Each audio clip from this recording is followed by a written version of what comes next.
Hello! Meron tayong very soft na scrambled egg. Ito ay cream lang at saka kunting milk at saka 2 eggs. Yan po. So, pag nilagyan nyo ang egg ng maraming wisik-wisik, nagkakaroon siya ng kulay. So, ito ay wala. So, ngayong luto na, dun ko na siya lalagyan ng pepper mix, yung ating greslok, yung parang sibulino sa atin, a little bit of dill, parsila, at saka oregano. Yan po, pampalasa.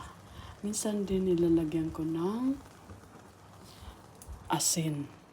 Pero dahil ang